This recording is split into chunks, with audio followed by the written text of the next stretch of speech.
Hey everybody. So, bit of incident last week with uploading it. Had an issue with the internet, so once everything gets settled, I'll be able to upload this and everything with it. Sorry about that. So, you guys actually are in for a treat tonight, because I am reviewing Lupin III, Castle of Cagliostro. One of the first full-length Lupin III movies. The first full-length directed Hayao Miyazaki movie. And my personal favorite movie of all time. Not even joking. Nothing I have seen, to me, from enjoyment and just how much I love this movie can even remotely touch it. There are movies that are better. I'm not saying this is the best movie ever. Lord knows the plot can use a bit of work, cliche as it may be. But it's enjoyable. Now, before I continue on, I do want to stress one thing of note here. I have seen this movie in both English, I'm pretty sure it was French, and Japanese. All with the English subtitles, of course. The French is okay. I don't know quality of French, so I can't help you there. But the Japanese subtitle one is actually really good. Gets everything across, and it follows Miyazaki's plot, obviously, because he's the one who wrote it. But there was 2 English dubs, at the minimum that I know of. The original that was released to follow closely to Hayao Miyazaki's work, and the one that is more, well, it's called Rupan, R-U-P-A-N, because they couldn't get the rights to Lupin. And that one, believe it or not, even though it's not called Lupin, actually follows it a lot closer to the true character. And that's what this movie kind of boils down to, is the characters. The plot is basically rescue the princess. I mean, that's really it. There's a bit of political intrigue, a bit of mystery. Not mystery into, what's going on, but more into the mystery of how the characters are going to, discover this, how everything's going to be revealed, and how it all ties together. And I guess the best way to say, first off, definitely go see this movie if you can get your hands on it. There is a September 19th on a Tuesday at around 7. Certain AMCs are still showing this. So if you have a capability to go see it, I highly recommend it. The Japanese is amazing. The subtitles, assuming they're going to use the original, are actually really good. And they're not as hammy as the original dub. Let's just say the dub threw the word love around like it was heart from Captain Planet. Just yelling heart, or in this case love. But they both serve their different purposes. The more light-hearted, child-friendly one is more geared towards the kids, which adults can still get out of, don't get me wrong, it's still amazing. And the adults can enjoy the more Rupan version, if you can get your hands on it. It's actually a lot more adult, in the sense that they use a more wide variety of words, they actually act a bit more adult, and not everyone is good cookie-cutter as it is, which in this movie is kind of a big deal. The characters, you don't really need to know much about them, but just from their appearances and the way they act, you get enough out of them. Starting with the least complex, I'm just going to go with in order here. Clarice, stereotypical princess, even though she's technically a countess, kinda, in the original, but princess is more, mainstream. She does her role, she looks nice, she's very nice and polite, a bit timid, but she does have a strong will to herself that she doesn't want to have broken, and she cares about everybody around her, in all versions. Moving on, we got Fujiko Mine, who is Lupin's, oh boy, how to put this bluntly, let's see, on Sunday they're okay, Monday they won't talk to each other, Tuesday they're, doing things, Wednesday she's stealing from him, Thursday they're back together, Friday she's selling him out to the mob, and by Saturday they're talking again. Take a coin and flip it, and that's what they are. They're either enemies, allies, lovers, haters.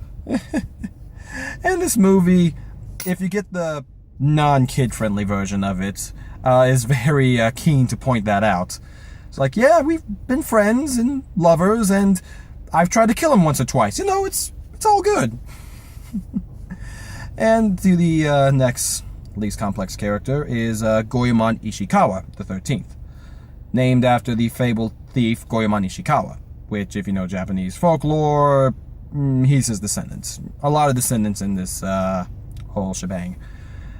He's your traditional samurai. Basically, if this was an actual Knight Rescues the Princess movie, he'd be the lead because he's the guy, with the sword. The sword that can cut through anything, the Zantenketsu, literally translates to iron cutting. Cuts through bullets, cuts through armor, cuts through weapons, and he's a really good martial artist and a master of kendo and every other form of swordplay there is. You don't mess with this guy. And he's still trying to train to get better, so, just case of note, in another movie, this guy would cut lightning in half. That's right, he stood on top of the Seattle skyscraper, oh no, I'm sorry, the New York skyscraper, and then cut lightning in half as it struck the tower. Because he could.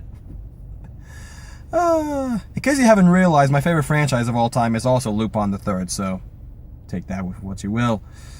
And then we move on to Inspector Zenigata, who is the stern, gruff, policeman. He's there for a reason. He's there to arrest Lupin. That's his primary goal. But he's not blinded by it. He serves the law. He's someone L from Death Note would truly approve of. He has a strong sense of justice. He wants to see right done with the world. And he's willing to do anything in his power to make that happen. And he's able to adjust what is truly the bigger evil. While Lupin may be an international thief, who literally has a village full of stuff he's stolen, see another movie for that one, he's not evil with it. He doesn't steal just for the sake of, I'm going to use this to take over the world. He does it as a game. It's all a sport to him. And Zenigata knows that. He knows Lupin very well. So, he knows that someone like him, compared to the Count, who in this movie, oh god, the term Dr. Varenborn Evil Satan, Hitler S. Jr., might be a nice thing to call him. Because, man, there is no mode off on this guy. He's just straight up evil the entire time. Calculating, poise, cares little to nothing about anyone's life other than his own. Sole purpose on making money and controlling the world through his counterfeit bills. You just want to punch the guy in the face. Or take a wrench to his face. That was enjoyable. And then you get Daisuke Jigen, who is Lupin's partner, former mafia hitman, former, the list goes on, former mercenary, former bodyguard. Yeah, he did a lot of things. But he's the master gunsman. He's basically able to identify a situation and then know immediately what weapons are being used, how to combat them, and basically is a tactical version of the mind, in the sense of combat. And he's loyal to Lupin, his partner, or some call him boss, but there's really a partnership. It's a 50-50 split, even though he will usually defer to Lupin, which brings us to our titular character, Lupin III. And the reason why this is getting released, and I'm a horrible fan for forgetting this is actually the 50th anniversary of Lupin III being created by Monkey Punch, who openly stated he is a true fan of this movie. It's not his, picture of Lupin, it's a bit of a change-up, but it's one of those reimaginings he's actually okay with. In fact, for this event, they talked to a lot of people. People from Pixar, Disney, Monkey Punch, other animators, and they all stated how much this movie has changed and how much it actually has affected cinema as a whole. It's studied by Disney, it's studied by DreamWorks.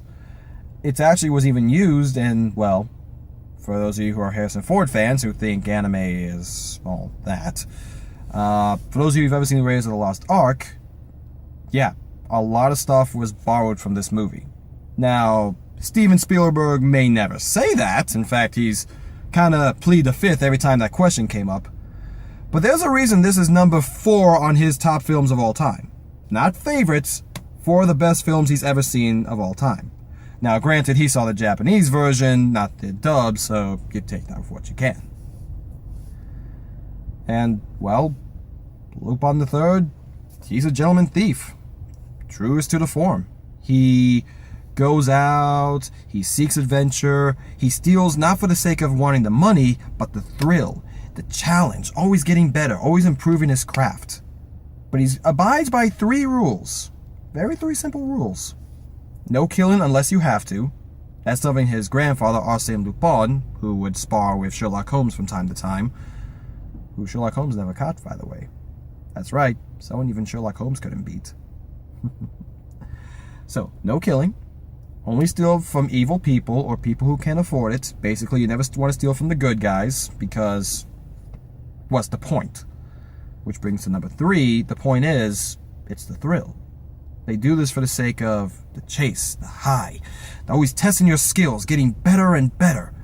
And it's something that is just nice to see. He's straightforward. There's no conniving twist. It's not like he's out to take over the world. It's not that he wants to, get a giant Scrooge McDuckian vault and jump in it.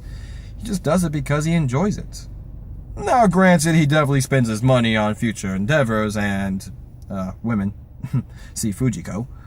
But it's all about the thrill. And it's something that I truly just enjoy about a character who knows what he wants and knows what he wants to do. I think that's the main reason. This is a review of Castle Cagliostro, but it's also going to be a bit of a Lupin review. It's the reason why I believe this character has lasted for so long. Because every adventure is just another day in his life. There's no continuation, with the exception of a few episodes and movies that are direct sequels. There's no one way or the other. It's simply, he has something he wants to do. He's going to do it. He's going to do it for the rest of his life. And he's going to pass it on to his kid. And he's hopefully that kid will pass it on to his kid, and so on and so forth. Thus continuing the Arsène legacy, or the Lupin legacy, because they're all named Arsène Lupin. Names are reversed in Japanese. And it's just enjoyable. So that's, the characters alone are amazing. And if you know about their lineage, and you're not a die-hard purist who goes, well, let's be honest, if Lupin was in that room with that princess, he wasn't gonna talk to her. Hyuka, I read the manga. Get your head out of the gutter, man. For the record, manga Lupin versus anime Lupin of all different shapes and sizes is massively different. You enjoy them for different reasons, of course. But in this movie, you truly see him in the purest form, regardless of what version you watch. It's him boiled down to the essence. The suave demeanor is still there, and his methodology. It's just his vernacular and his personality is slightly tweaked. He's less chaotic neutral and more chaotic good. If that makes any sense. Chaos for the sense of the good. It's very interesting to watch, and the one reason why this movie stands out to the test of time, why I believe this movie here will go on and live on, and hopefully we'll get more re-releases. It's the fact that this was the first time Hayao Miyazaki directed. It was big, it was vast. The car chase scene in here is one of the best ones ever created in cinema. And I see all you Fast and the Furious fans typing below, well, Fast and the Furious 8. Sorry about that, guys. A little battery power, so you're going to save a little rant here. But yes, it's actually good. It's well paced. And just seeing the cars fall apart bit by bit, just because, that naturally would happen in the old jalopies as they were. They were literally riveted together. It seems I felt more in that chase than I did in anything that I've seen in the last Fast and the Furious movies. Baby Driver, on the other hand, Baby Driver was kind of good. I'm not saying it's the best. And the atmosphere of this movie is phenomenal. The music, it does something that you don't see anymore. It's the silent pause. And what I mean by that is this. Movies these days, and it's something I mentioned back in my Castle in the Sky review, but this takes it up a whole nother level. It allows you to sit and just enjoy the world itself, because not everything is fast-paced. Sometimes you just want to sit back and relax. Have a smoke. God knows they smoke a lot in this movie. You would almost think this was an advertisement for smoking. Don't smoke, kids. Or wait till you're older, when I can legally say and you can legally buy it. Remember, 18 is the magic number. But I might get some trouble for that, but I don't care. So just sit back and relax, though. You don't need the plot. You don't need comedy. You don't need action. You don't need romance. You just can sit back and enjoy the scenery. It's something we never really get to see. Movies take us to another world, and we want to be in that world. And I can say this. If there was a world I would love to live in, it would be in the world of Lupin III. Just because there'd never be a boring day. Something's always happening. Something's always being adventurous. Something new is being discovered. A new avenue is being opened. A new thief is being created. A new inspector from Interpol's rising to the ranks. It's something you can just sit back and enjoy. Which the episodic nature of it really helps because, you know, just tune in and it's just like, okay, this could have happened 2 weeks ago. This could be happening tomorrow. You never know. And this movie lets that happen. Just simple moments of sitting back and breathing it in. And then immediately going right into a car chase. Because that happens.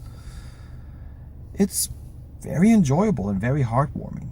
And the music in this is phenomenal. The music cues, the one thing they keep across all the dubs and all the stuff, they keep the same music. The sound effects might be tweaked here and there, but the music always stays constant. It's beautiful, it's harmonizing. It sucks you into this world even better than the actual scenery, which is phenomenal. Hand drawn in 4 to 5 months. That's right, guys. They created a full-length, and this 2D still holds up in my honest opinion to some of the Disney stuff, 2D anyway, holds up in 4 to 5 months. Now, those people worked their butts off, including Hayao Miyazaki, but the fact of the matter is, in 4 to 5 months, they had this movie done. So, it can be done. Animation can be, you know, done better than live action in some regards, and on a cheaper and more hold-out budget. And this movie's a prime example of it. It proves that anime and cartoon is not just for kids, that everyone seems to think, oh, it's a cartoon, and no adult should like this. Okay, you watch Steven Universe, you watch Avatar, you watch, oh god, I'm gonna throw this one out here, My Little Pony, you watch Star vs. the Forces of Evil, Gravity Falls, a new DuckTales. Hell, even people who want to watch Teen Titans Go, the abomination trash that it is, literally should be destroyed for another day. Even that can be besieged for kids can actually find some enjoyment in adults. And this movie shows to those naysayers, the ones who don't believe any cartoon or anime should be a movie because it's just all cartoons, this movie right here can prove it. It shows that you can take a movie seriously as both an adult and a kid. So, this is a phenomenal movie, guys. And if I didn't have a limited space on this phone right here, I would talk about this for the next 3 days. And who knows, maybe I might go back and do a full, actual in-depth analysis of this movie. But for right now, I'm happy I finally got to see it on the big screen. And to see it with a bunch of people, and to see it with somebody new. Someone who never saw this movie. Now, he didn't say it was the best thing he's ever seen. In fact, he picked up parts and bits of it. But he did say he enjoyed it. He said it was fun. Now, the plot was his biggest hang-up, and that's the biggest hang-up in this movie, because it's straightforward. You know exactly what's probably going to happen. But the way you can see it and just watch it unfold is so breathtaking and magical, you can't put words to it. So, I'm going to let you guys go. This is my review for this week, obviously, once this goes up. Next week is the Kingsman, The Golden Circle. I'm looking forward to that. And of course, this will not be on my top 10 list because that would be unfair. That would be number 1. So, until next week, guys, I'm Kevin Riley signing off. And happy 50th, Lupin. Happy 50th. Later.